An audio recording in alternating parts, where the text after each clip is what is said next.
नमस्ते साथियों, मैं राकेश पूर्विया स्वागत करता हूं मेरे YouTube चैनल राकेश पूर्विया पर।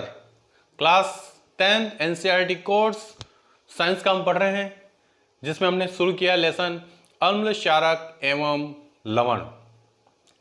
अम्ल क्षारक एवं लवण के बारे में मैंने कल आपको कुछ सामान्य जानकारी दी थी कि अम्ल क्या होते हैं और क्षार क्या होते हैं। आज हम अम्लों के रासायनिक गुणधर्म पढ़ेंगे। क्या है रासायनिक गुणधर्म? देखिए विस्तार से स्टूडेंट, हम पढ़ते हैं रासायनिक गुणधर्म। हमारा टॉपिक है आज का रासायनिक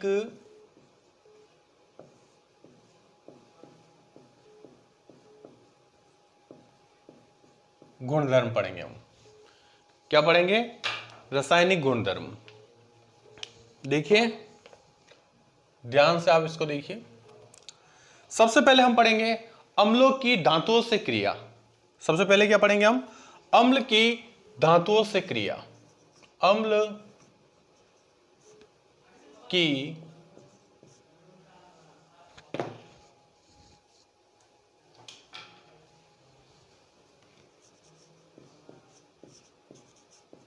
धातुओं से क्रिया।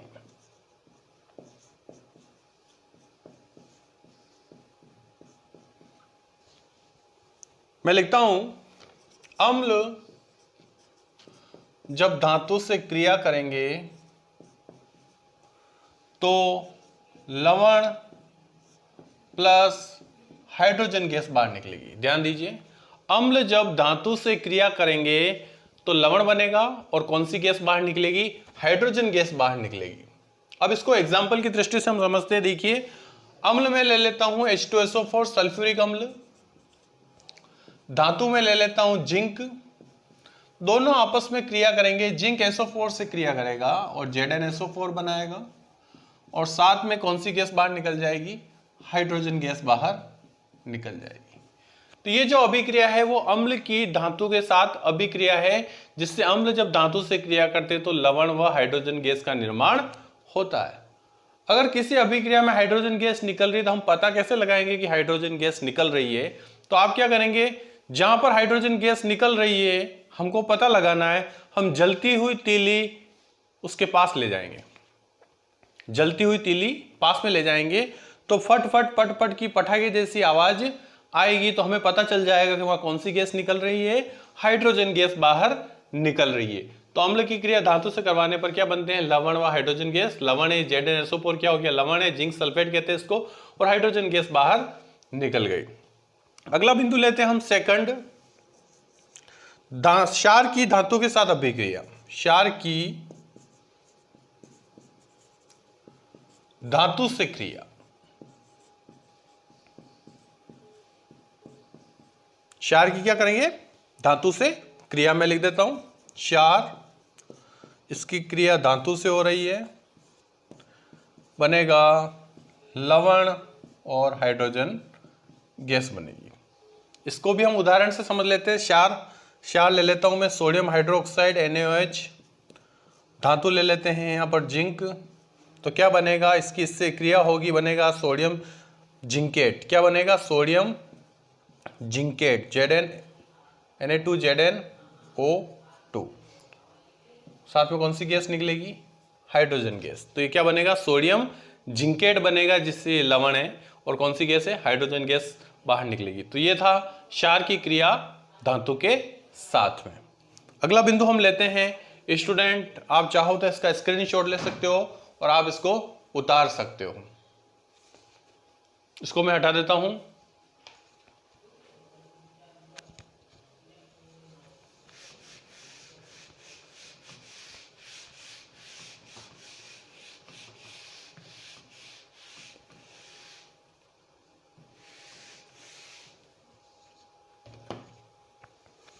अब हम अगला बिंदु लेते हैं धातु कार्बोनेट या धातु हाइड्रोजन कार्बोनेट की अम्ल से क्रिया। धातु कार्बोनेट या धातु हाइड्रोजन कार्बोनेट की अम्ल से क्रिया।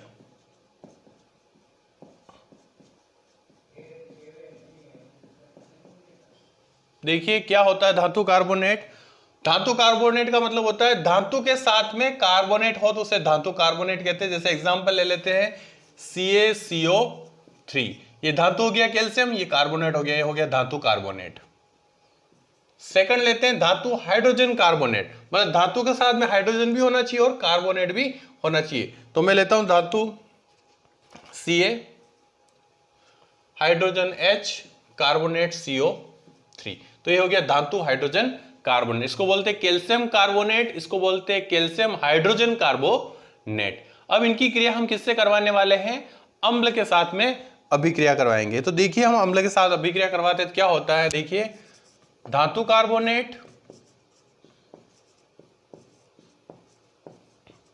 या धातु हाइड्रोजन कार्बोनेट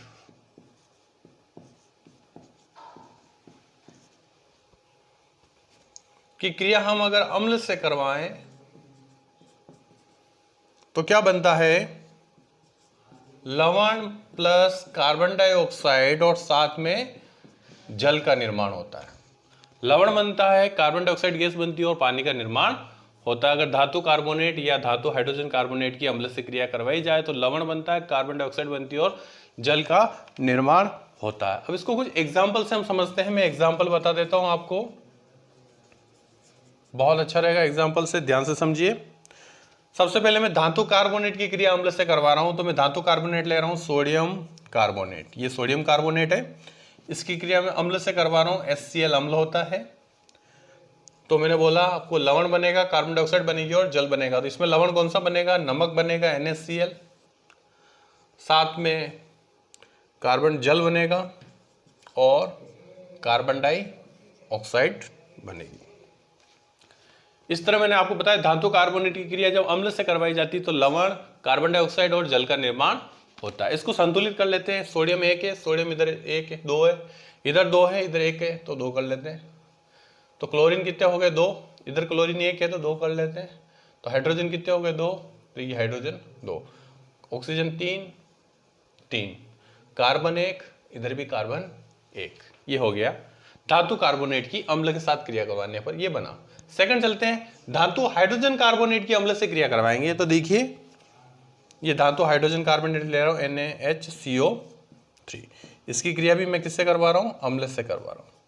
तो देखिए क्या होगा, वही लवण बनेगा, कार्बन डाइऑक्साइड और जल का निर्माण। तो यहां भी लवण कौन सा बनेगा, NaCl बनेगा, जल बनेगा और कार्बन डाइऑक्साइड का निर्माण हो जाएगा। तो ये है सोडियम हाइड्रोजन कार्बोनेट, जिसको बोलते हैं धातु का हाइड्रोजन कार्बोनेट, ये है धातु कार्बोनेट। दोनों के एग्जाम्पल मैंने आपको बता दिए। इसको संतुलित करने की आवश्यकता नहीं, ये ऑलरेडी क्या है, संतुलित है। आगे चलते हैं, हम कुछ और समझते हैं, इसको ध्यान से आप देखते जाइए। इनको मैं हटा देता हूं यहां से।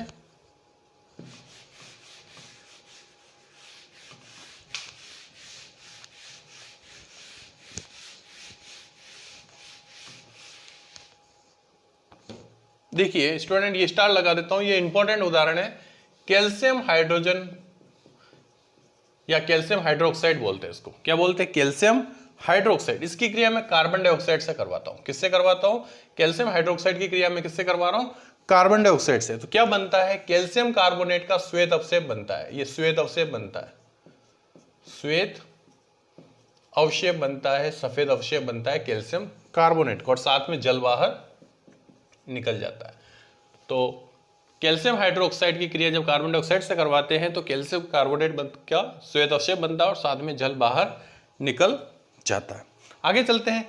अब ये श्वेत अवशेष तो पानी में घुलता नहीं है, तो इसकी क्रिया और करवाते हैं। इन दोनों को वापस ले लेता हूं मैं, CaCO3 प्लस H2O ले लेता हूं और इसकी क्रिया कार्बन डाइऑक्साइड से करवाता हूं। किससे करवाता हूं मैं, कार्बन डाइऑक्साइड से। तो क्या होगा, क्या बनेगा, कैल्शियम हाइड्रोजन कार्बोनेट बनेगा जो जल में घुलता है, जल में विलय होता है।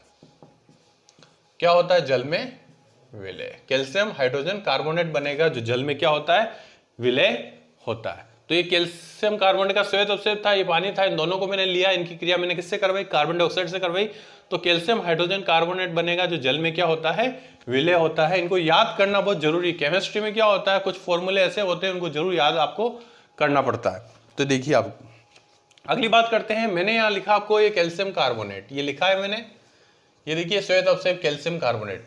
एग्जाम में आपको एक एग्जाम क्वेश्चन पूछ सकते हैं, कैल्शियम कार्बोनेट किस किस को कहते हैं, तो संगमरमर को भी कहते हैं, संगमरमर,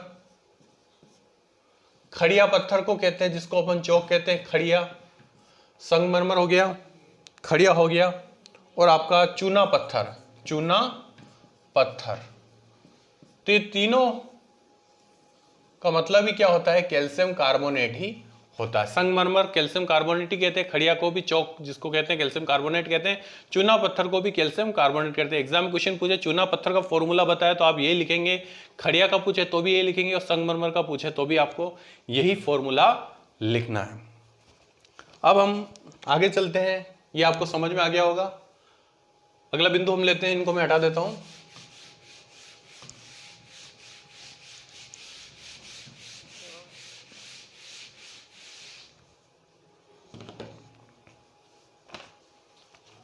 आगे पढ़ते हैं, अम्ल और क्षार की आपस में अभिक्रिया। अम्ल व क्षार की आपस में अभिक्रिया।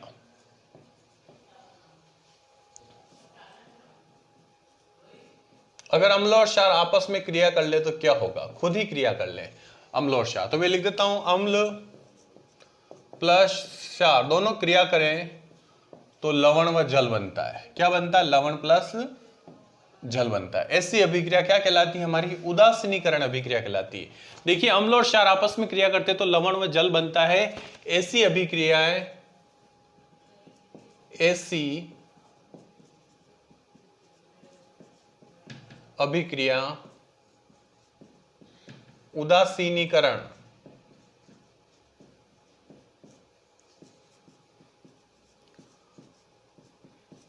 अभिक्रिया कहलाती है। ऐसी अभिक्रिया क्या कहलाती है, उदासीनीकरण अभिक्रिया कहलाती है। अब इसको एग्जांपल के तौर पे समझ लेते हैं। मैं अम्ल ले लेता हूं HCl, बहुत खतरनाक अम्ल होता है। क्षार ले लेता हूं NaOH, ये भी बहुत ही खतरनाक क्षार होता है। दोनों की क्रिया करवाएंगे तो क्या बनेगा, लवण या बनेगा नमक, NaCl बनेगा। ये NaCl से क्रिया करेगा, NaCl और OH से क्रिया करेगा तो जल का निर्माण हो जाएगा। तो ये एक उदासीनीकरण अभिक्रिया का एग्जाम्पल हो गया। ऐसी अभिक्रिया को हम क्या कहते हैं, उदासीनीकरण अभिक्रिया कहते हैं। आगे हम चलते हैं, कुछ मोस्ट इंपॉर्टेंट बिंदु बता रहा हूं, इनको आप समझ लीजिए। मोस्ट इंपॉर्टेंट बिंदु है, ध्यान से समझिए इसको। अम्ल की क्रिया धातु ऑक्साइड से करवा रहा हूं मैं, ध्यान दीजिए। अम्ल प्लस धातु ऑक्साइड की क्रिया, ध्यान से समझिए। मैं अम्ल की क्रिया किससे करवा रहा हूं, धातु ऑक्साइड से करवाऊंगा तो क्या होने वाला है। तो देखिए मैं धातु ऑक्साइड ले लेता हूं, मैं ये धातु ऑक्साइड, इसकी क्रिया मैं अम्ल से करवाता हूं तो ध्यान दीजिए क्या बनता है, लवण व जल बनता है। लवण और जल का निर्माण होता है। धातु ऑक्साइड का मतलब होता है धातु के साथ में ऑक्सीजन, और क्रिया किससे करवा रहा हूं, अम्ल से, तो क्या बनेगा, लवण व जल का निर्माण होगा। धातु ऑक्साइड के एग्जांपल हम ले सकते हैं, जैसे CaO, ये हो गया धातु ऑक्साइड। कैल्शियम ऑक्साइड, ये धातु ऑक्साइड, ये धातु हो गई, ये ऑक्सीजन हो गई तो ये धातु ऑक्साइड हो गया। मैं लिख सकता हूं ZnO, जिंक ऑक्साइड, ये भी क्या हो गया, एक धातु ऑक्साइड हो गया। तो ये धातु ऑक्साइड होते हैं। इनकी क्रिया में किससे करवाऊं, अगर अम्ल से करवाऊं तो क्या बनते हैं, लवण व जल का निर्माण होता है। अब याद रखिए जो धातु ऑक्साइड होते हैं वो क्षारीय प्रवृत्ति के होते हैं।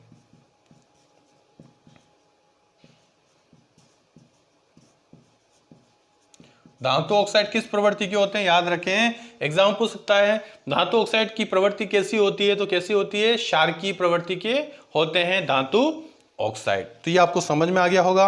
अगला एक और मोस्ट इंपॉर्टेंट बिंदु ले लेते हैं, देखिए इसको भी आप बहुत ध्यान से, क्या है ये, क्षार की प्लस अधात्विक ऑक्साइड से क्रिया।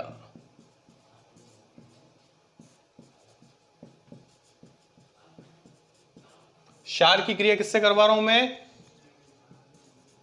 अधात्विक ऑक्साइड से क्रिया करवानी है मुझे। बहुत इंपॉर्टेंट, क्षार की क्रिया किससे करवानी है? अधात्विक ऑक्साइड से। तो यहां लिख देता हूं मैं, क्षार प्लस अधात्विक ऑक्साइड, अधात्विक ऑक्साइड। तो वही क्या बनेगा इसमें? लवण व जल का निर्माण होगा। लवण प्लस जल का निर्माण होगा। याद रखें, क्षार की क्रिया अगर अधात्विक ऑक्साइड से करें तो लवण व जल का निर्माण होगा। यहां देखिए, यहां धातु ऑक्साइड था। धातु ऑक्साइड का मतलब धातु के साथ ऑक्सीजन, धातु के साथ ऑक्सीजन। अधात्विक ऑक्साइड का मतलब होता है अधातु के साथ में ऑक्सीजन। जैसे देखिए, कार्बन अधातु होती है और ये ऑक्सीजन जोड़ दें, ये हो गया कार्बन डाइऑक्साइड। तो ये अधात्विक ऑक्साइड होता है। CO2 क्या होता है? अधात्विक ऑक्साइड। तो बिल्कुल इंपॉर्टेंट समझ लेना, यहां क्षार की क्रिया किससे करवा रहे हैं? अधात्विक ऑक्साइड से करवाते हैं। तो क्या बनता है? लवण व जल का निर्माण होता है। इसकी प्रवृत्ति भी पता होनी चाहिए। अधात्विक ऑक्साइड की प्रवृत्ति कैसी होती है? अम्लीय प्रवृत्ति के होते हैं। किस प्रवृत्ति के होते हैं ये? अम्लीय प्रवृत्ति के होते हैं। याद रखें, धातु ऑक्साइड क्षार की प्रवृत्ति के होते हैं और अधात्विक ऑक्साइड कौन से होते हैं? अम्लीय प्रवृत्ति के होते हैं। इस प्रकार मैंने आज आपको रासायनिक गुणधर्म समझा है, जो कि बहुत ही एग्जाम की दृष्टि से बहुत महत्वपूर्ण है और आपको ये समझ में भी आए होंगे, बहुत ही महत्वपूर्ण है ये। तो मैंने सभी बिंदु आपको क्लियर कर लिए हैं। अब मैं नेक्स्ट वीडियो में मिलूंगा अगला टॉपिक लेके। आज के लिए इतना ही साथियों, और जाने से पहले ही कहूंगा कि जो भी इस चैनल पर नए आए हैं जरूर इस चैनल को सब्सक्राइब कीजिए, बेल आइकन को दबाइए। और अगर आपको मुझे पुराने सारे वीडियो अगर आपको देखने हैं तो मेरे चैनल के प्लेलिस्ट में जाइए और प्लेलिस्ट के अंदर हर एक लेसन के टॉपिक वाइज वीडियो बने हुए हैं। आप उन सभी वीडियो को आराम से देख सकते हैं। और जरूर चैनल को सब्सक्राइब कीजिए और बेल आइकन को जरूर दबाइए। आज के लिए इतना ही साथियों, कल मैं फिर आता हूं एक नए जोश और नई उमंग के साथ। धन्यवाद। जय हिंद, जय भारत।